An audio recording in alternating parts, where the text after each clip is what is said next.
A disciplina está no coração de qualquer exército bem-sucedido. Sem disciplina, um exército vira caos. A desorganização domina e os comandantes tornam-se quase inúteis. Putin idealiza as forças armadas russas, acreditando que a disciplina é um ponto forte. Putin acredita que seus soldados obedecerão totalmente aos comandantes. Mesmo que essas ordens envolvam os soldados marchando para a morte certa, a realidade é bem diferente. O exército russo está ruindo, com os soldados de Putin matando seus comandantes. Não só a Ucrânia busca vingança contra Putin por começar a guerra. Os próprios soldados da Rússia estão se vingando de maneiras que Putin nunca esperava. Em artigo de 4 de dezembro, o Euromaidan Press relata uma tendência preocupante entre soldados russos, apontando um possível cenário para o país após o fim da guerra. Com o início das trocas de prisioneiros entre Rússia e Ucrânia, alguns soldados russos já assinam novos contratos para retornar ao conflito. No entanto, esses soldados não estão procurando lutar contra a Ucrânia. Eles assinam esses contratos esperando voltar às unidades onde estavam quando foram capturados. O motivo assusta os oficiais russos. Soldados se alistam de novo para aproveitar oportunidades. Eles têm que voltar para as unidades onde foram abusados e torturados pelos comandantes que os estão enviando para lutar na Ucrânia. Ao voltar às unidades, esses soldados promovem tiroteios em massa e atos brutais de vingança que destroem suas próprias equipes. Esse é um tipo de caos que o Kremlin não consegue controlar. Enquanto tenta equilibrar a necessidade de enviar o maior número possível de soldados para a linha de frente, com o desejo de garantir que esses soldados estejam lutando pela causa de Putin, e não pela própria causa deles. Isso não é especulação por parte da Euromaidan Press. Há pelo menos um caso registrado disso acontecendo em 30 de novembro. A United 24 Media divulgou que um soldado russo atirou em 7 colegas após assinar novo contrato com o exército. A Rússia busca o soldado identificado como Sergei Yakushev neste momento. Yakushev havia sido libertado como parte de uma troca de prisioneiros com a Ucrânia. E ele aproveitou a primeira oportunidade que teve para se alistar novamente na guerra. A Rússia o aceitou de volta, provavelmente esfregando as mãos de satisfação diante da perspectiva de conseguir mais um soldado que parecia tão disposto a fazer o que Putin queria. Yakushev foi designado ao 83, o Regimento de Fuzileiros Motorizados da Rússia, integrante da 69ª Divisão. Tudo parecia bem, até não estar. Yakushev foi enviado à base militar em Kamianka, possivelmente para se preparar para voltar ao combate. Em vez disso, o soldado pegou seu fuzil e realizou um massacre na base, deixando 7 de seus companheiros mortos em seu rastro. Não se sabe se Yakushev matou o comandante, provavelmente seu alvo. Mesmo sem sucesso, o ataque a tiros teria eliminado boa parte da unidade que o comandante usaria na batalha. Yakushev ainda está fugindo e acredita-se que ele esteja na região de Belgorod, na Rússia. Segundo a United 24, os poucos veículos russos que cobrem o caso não deram motivos, dizendo só que investigadores atuam no local do tiroteio. Não houve nenhum comentário oficial do Ministério da Defesa da Rússia, o que não deveria ser surpresa. O ministério não quer que o povo russo saiba que soldados russos matam suas próprias tropas tão eficientemente quanto a Ucrânia. Preocupante para a Rússia, não é a primeira vez que um soldado russo mata vários colegas. Durante o verão de 2024, um soldado russo foi condenado a 23 anos em uma colônia penal de segurança máxima por um ataque a outra unidade russa. O soldado lançou uma granada em um quartel do exército, matando 7 soldados. Esse é o mesmo número de soldados mortos no ataque recente, criando um paralelo inquietante. A punição mostra o que pode ocorrer se a Rússia capturar Yakushev. Além da longa sentença de prisão, o soldado responsável pelo ataque de 2024, que o Novaya Gazeta identifica como Dmitry Lobovikov, também foi destituído de sua patente militar e multado na quantia irrisória de 70 mil rublos. São 10 mil rublos, cerca de $132 por soldado morto. Putin parece valorizar pouco a vida de seus soldados. Lobovikov estava, pelo menos, bastante embriagado no momento do incidente em que lançou a granada, o que pode oferecer algum indício de motivação para o que ele fez. Quanto a Yakushev, parece que o motivo foi pura vingança. A Rússia nunca vai admitir isso. O Euromaidan Press diz que Yakushev pediu para voltar à mesma unidade após ser prisioneiro, buscando se vingar brutalmente. O incidente é chocante e mostra a decadência moral nas forças armadas da Rússia e o aumento de prisioneiros de guerra que retornam, buscando vingança contra aqueles que os atormentaram, afirma o veículo. E não está errado. A decadência moral que ele aponta dentro das forças armadas russas já mostrou muitos sinais de afetar aqueles que Putin envia para travar sua guerra. Se essa decadência não aparece em soldados matando companheiros, aparece nos soldados russos que cumprem missões e depois voltam para casa. A Rússia enfrenta soldados matando outros russos em seu território. Esse problema não é novo, segundo a Euromaidan Press. Já ocorria após a guerra da Rússia com o Afeganistão. Muitos dos soldados que voltaram para casa estavam traumatizados e violentos, o que levou a aumentos na violência doméstica e no crime em seu próprio país. O Centro de Análise de Políticas Europeias analisou, em novembro de 2022, os efeitos desse conflito sobre soldados russos que retornaram. Milhares de soldados russos que voltaram da guerra do Afeganistão, considerada campanha internacional pela Rússia, acabaram presos. Cerca de 60% dos soldados que voltaram abusaram de álcool ou drogas, e 75% de suas famílias se separaram após a guerra. Surgem paralelos interessantes entre a guerra da Ucrânia e a do Afeganistão. Usar outra terminologia que não seja guerra é interessante. No entanto, campanha internacional foi substituída por operação militar especial. O Kremlin usa ambos os termos para ocultar que está em guerra com outro país.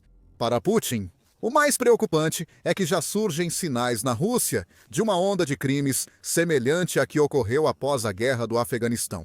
Veteranos que voltam da Ucrânia se envolvem mais em violência no país. Em abril de 2024, o The Independent divulgou que 113 militares russos ativos foram condenados por crimes no ano anterior, um aumento de 900% em relação às 13 condenações de 2022. A PBC apresentou mais números alguns meses após o relatório do The Independent, observando que pelo menos 242 cidadãos russos haviam sido mortos por soldados que retornaram, com outros 227 ficando gravemente feridos. Ambos os relatórios foram publicados aproximadamente na mesma época em que os soldados russos dentro da Ucrânia também estavam se mostrando cada vez mais voláteis. Em abril de 2024, o The Moscow Times noticiou que 2 soldados russos foram presos suspeitos de iniciarem uma série de assassinatos bêbados na Kherson, ocupada pela Rússia. Ambos confessaram os crimes que os levaram a matar pessoas nas aldeias vizinhas de Abrikozivka e Podokalonivka. As vítimas eram civis ucranianos e militares russos. O líder russo Ava Brakozivka estava entre os mortos. Ao recusar que 2 soldados se estabelecessem na vila, um motivo para o crime surgiu e resultou na morte de um proprietário local, 3 moradores e 2 agentes do serviço de segurança. Curiosamente, isso soma 7. Um padrão estranho parece estar surgindo com esses tiroteios em massa, voltando à Rússia. O crime no país cresce, aparentemente devido a soldados desiludidos que retornam.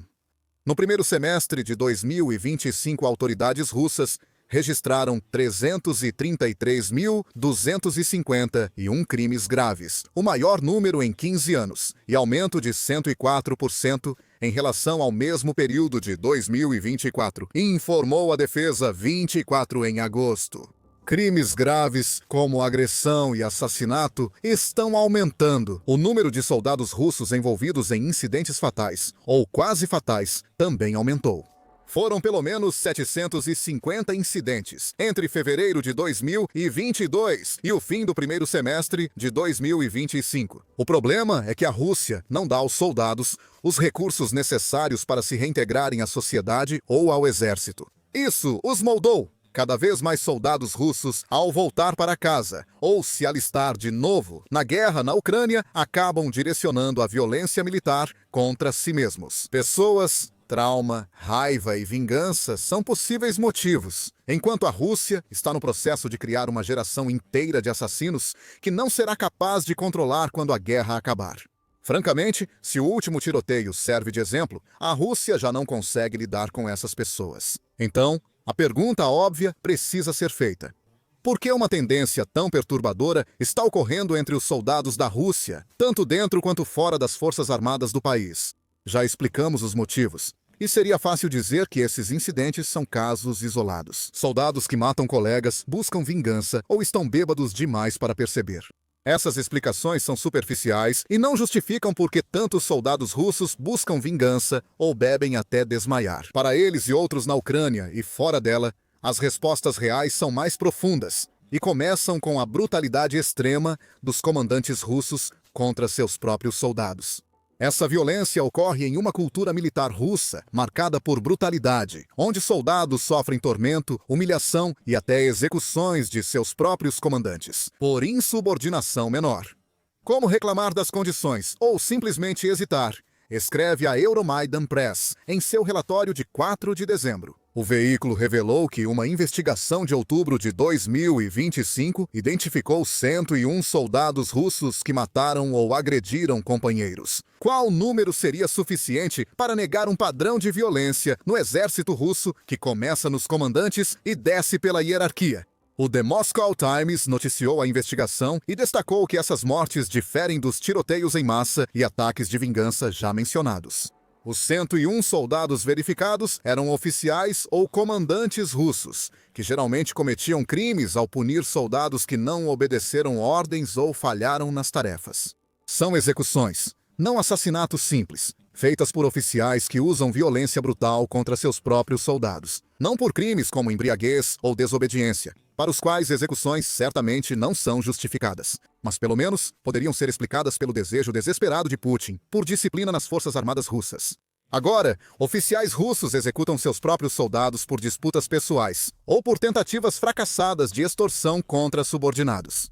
Já começamos a entender por que tantos soldados da base russa estão perdendo a cabeça. O argumento de que a brutalidade nas forças armadas russas causa os assassinatos em massa é reforçado pelo perfil dos executores.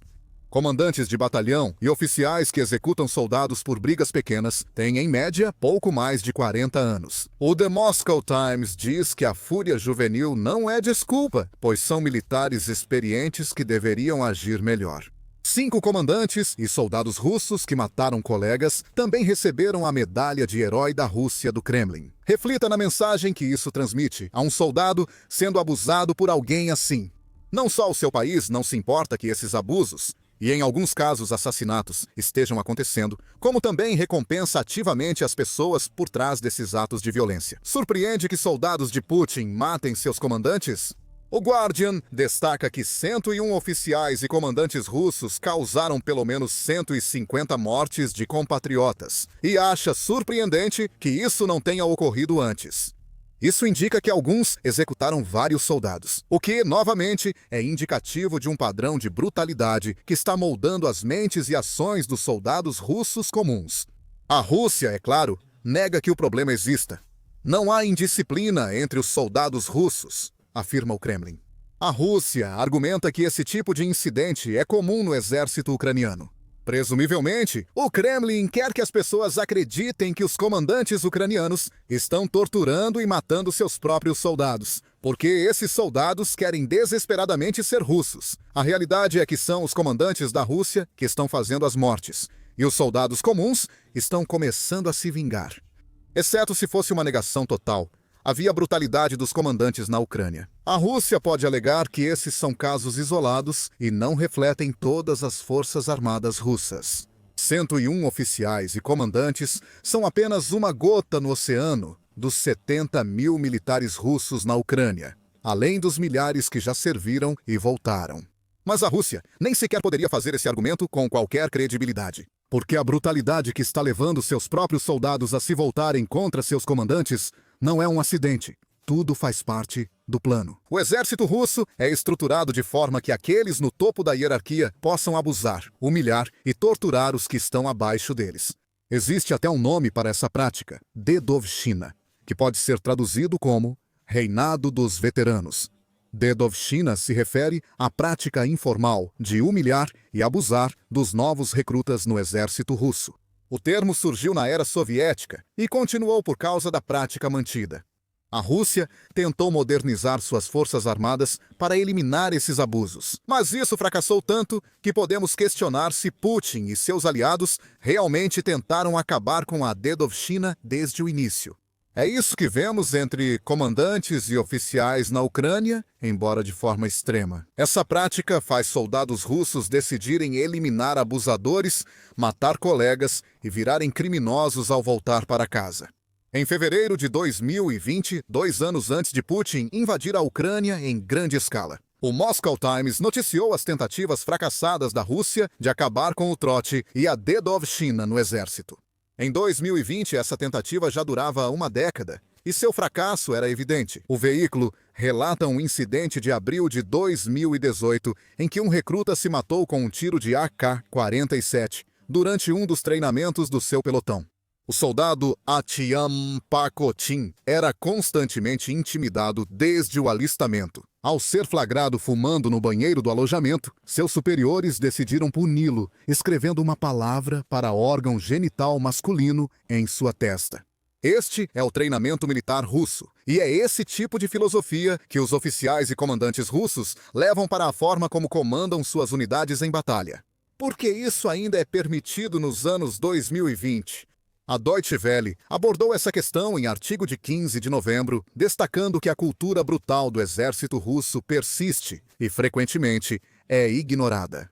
O veículo destaca comentários da psicanalista Alina Putilovskaya, que afirma que a brutalidade e os trotes não afetam só conscritos e soldados básicos na Rússia. Superiores que cometem violência também sofrem com seus próprios chefes, que os ridicularizam, dão ordens irreais e retêm suprimentos vitais, explica Putilovskaya.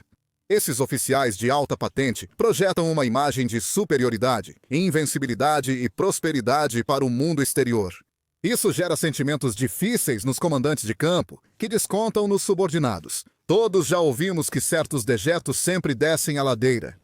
A Rússia leva isso ao extremo. E a única resposta é fazer esse dejeto voltar morro acima. Vimos isso quando um soldado russo se alistou novamente em sua unidade após ser libertado de uma prisão ucraniana. Somente para poder matar seus antigos companheiros, esse era um homem movido pela vingança. Um homem que seu próprio país havia dobrado até que ele se quebrasse. Outro ponto interessante merece destaque. Curiosamente, o soldado russo furioso não queria se vingar dos ucranianos que o capturaram. Ele tentou matar seus próprios companheiros, mostrando como a situação está grave nas forças armadas russas. Soldados do país preferem ficar em prisões ucranianas a permanecer em suas unidades militares. Quem os culparia? Segundo a Euromaidan Press, russos que superam o medo de serem executados por se renderem a Putin costumam se surpreender com o tratamento humano nas prisões ucranianas. Recebem cuidados médicos, alimentação e podem contatar suas famílias. Tudo isso porque a Ucrânia respeita as convenções de Genebra. Basta olhar as fotos das trocas de prisioneiros para ver as diferenças nas abordagens de cada país. O contraste entre ucranianos e russos mostra a divisão, pois prisioneiros ucranianos choram de alívio, ligam para parentes, cantam o hino e celebram a liberdade após a troca. Os prisioneiros russos, em comparação, parecem rígidos, ansiosos e entusiasticamente performáticos, escreve a Euromaidan Press. É marcante quando seu inimigo te trata melhor que seu próprio país. Soldados repatriados da Rússia podem ser mais perigosos que os que nunca foram prisioneiros, mas ainda cometem crimes violentos. Os soldados repatriados já sabem das mentiras dos superiores e agora querem vingança. Enquanto a Rússia enfrenta traições e tiroteios entre soldados, Putin também é pressionado por seus próprios generais. Um desses generais traiu Putin ao afirmar que a invasão russa à Ucrânia fracassou já no primeiro dia. Assista ao nosso vídeo e inscreva-se no The Military Show para ver mais sobre a fragmentação do exército russo. E obrigado por assistir.